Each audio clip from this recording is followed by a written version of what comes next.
میږ د داسې ظالم سره میږ د داسې جابر سره مخامخي داسې یو ظلم د جبر سره میږ مخامخي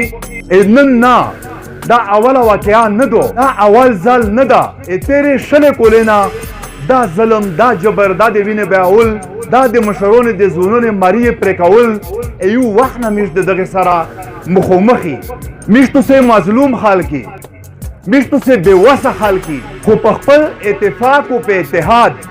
کم از کم چې په دغه باندې میز دولینه پی کو چې دا یو وسله میږ طرفوتی دو چې په خپل منځ اتفاق او اتحاد وسوتي او دا شهیدون کم از کم چې دا څه وشل دا وشل چې دا شهیدون میږ د دغې خاورې آخري شهیدون وګرځئ یوه خبره داسې د پی ټي ایم متعلقه کېږي مختلفې خبرې خلق کوي خو تاسو په دغه شي باندې سوچ وکړئ په پی ټي ایم نه مخکې داسې وې د میږ مشرونه لوړ شل مریې وې پرېښلې سړک په غوړه باندې وې لاش پرېتو بیا وې یو کاغذ ورسره پرېتو چې دا وې په 2-3 ګنټې نه مخکې نوې سیک چګاوي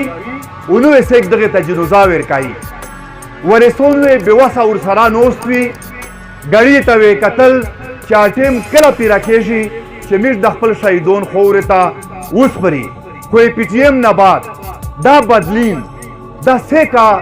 نظر انداز کوای نشي چې نن میږ د خپل شهیدونو سره په خپله مرضي نوستي په خپله مرضي باندې نشه ښایي چې څه پرې انصاف نه یو ته میلاو شوه